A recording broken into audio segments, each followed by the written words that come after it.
দফা রাষ্ট্র মেরামতের 31 দফার দাবি বাস্তবায়ন এবং একই সাথে বিএনপি ঘোষিত সারা বাংলাদেশ ব্যাপী বাংলাদেশ জাতীয়তাবাদী দলের সদস্য নবায়ন কর্মসূচির শুভ উদ্বোধন অনুষ্ঠানে যখন স্বৈরাচার এরশাদ বাংলাদেশের গণমানুষের অধিকার কায়েম করে রাষ্ট্রযন্ত্রকে ব্যবহার করেছিল জনগণের বিরুদ্ধে, তখন এই বাংলাদেশ জাতীয়তাবাদী দলের ঝান্ডা নিয়ে দেশের নেত্রী বেগম খালেদা জিয়া গৃহিণী থেকে বের হয়ে রাজপথে নেমেছিলেন গণমানুষের অধিকার পূর্ণ প্রতিষ্ঠা করার লড়াই।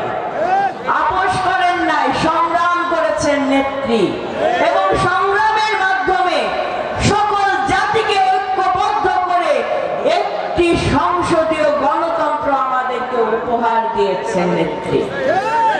স্বৈরাচার, ফ্যাসিবাদ, দানব কিংবা মাফিয়া তন্ত্রের রানী শেখ হাসিনা যার অত্যাচার, দমন, নিপীড়নে, নির্যাতনের শিকার হয়ে দীর্ঘ 17 বছর কথা বলতে পারেন নাই, মিছিল মিটিং করতে পারেন নাই, একটা জায়গা দাঁড়াতে পারেন নাই, সেই দানবের হাত থেকে বাংলাদেশকে মুক্ত করার জন্য দেশনায়ক জনাব তারেক রহমান ছাত্র জনতার এই বিপ্লবকে চূড়ান্ত লক্ষ্যে ধাবিত করার জন্য আমাদেরকে ঐক্যবদ্ধ করেছেন, আমাদের নির্দেশ প্রদান করেছেন, জনতার পাশে দাঁড়াও, ছাত্র জনতার পাশে দাঁড়াও, কোন দলীয় ব্যানার আমাদের প্রয়োজন নয়, আমাদের দরকার শেখ হাসিনার পতন, আমাদের দরকার বাংলাদেশকে ফ্যাসিবাদ মুক্ত করতে হবে।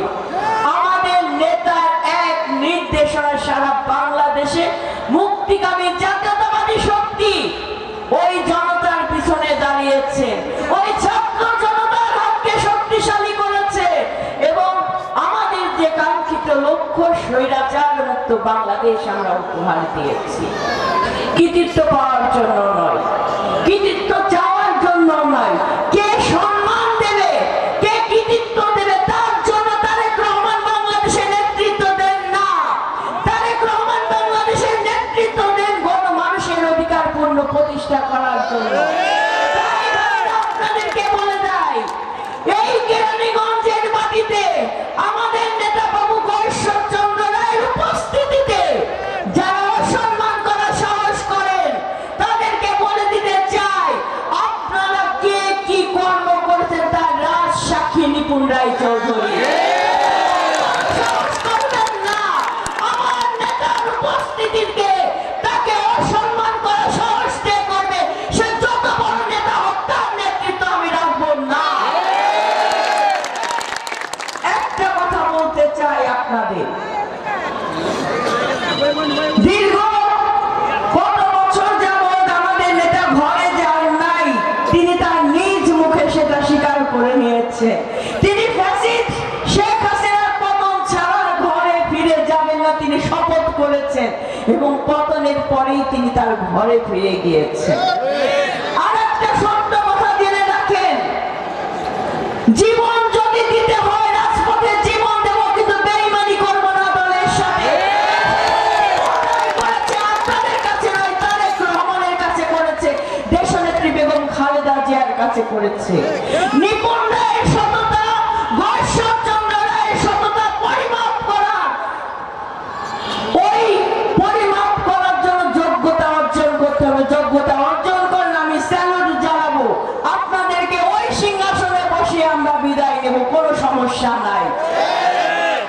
যারা বড় বড় কথা বলেন একবার নিজের বুকের দিকে হাত করে বলেন, আপনার কি ফ্যাসিস্ট হাসিনার দোসরদের সাথে আঘাত করেন নাই? করেন নাই? তাদের নির্বাচনে অংশগ্রহণ করেন নাই?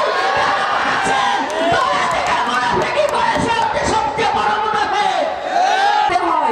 তাই আপনাদেরকে বলবো, অসৎ কাজ থেকে শুনে যে সংগঠনের কাজে মনোনিবেশ করেন।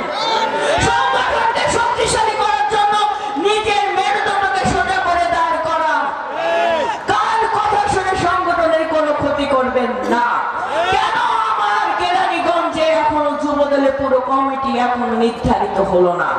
কেন এখনো যুব দলের কমিটি সুসংগঠিত হয় নাই? একদম সততার সাথে বলেন, ক্যামেরা সব ওইদিকে ঘোরান, আমি দেখতে চাই যুব দলের তেঘুরা ইউনিয়নের যে কয়জন আছেন উপস্থিত হাত তোলেন, হাত তুলে বলেন কে কে আছেন।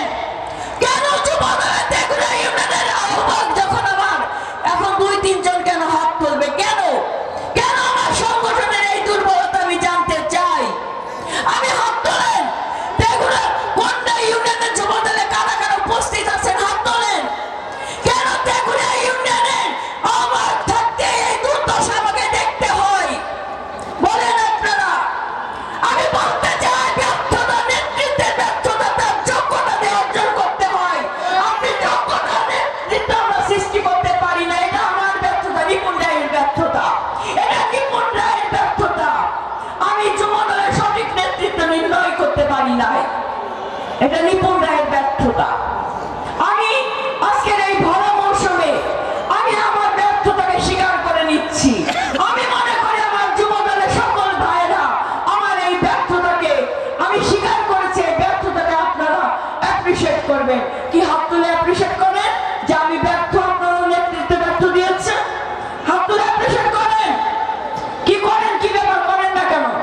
হাত তোলেন আপনারা যুব দলের নেতা, কথা বলেন না কেন? তাই বলি, যেটা বলবে নিজের ভিতরে ধারণ করেন। তিলে তিলে গড়া আমার এই সংগঠনগুলো, এই সংগঠন গড়তে যে আমি আমার জীবনের সর্বোচ্চ ত্যাগ স্বীকার করেছি, মাথা নত করি নাই।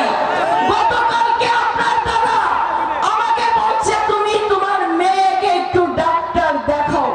7 দিন আমার মেয়ে জ্বরে আক্রান্ত, আমি তাকে ডাক্তারের কাছে নেওয়ার সময় পাই নাই। আমি মাঠে ঘুরে ঘুরে ঘুরে ঘুরে আমি সংগঠন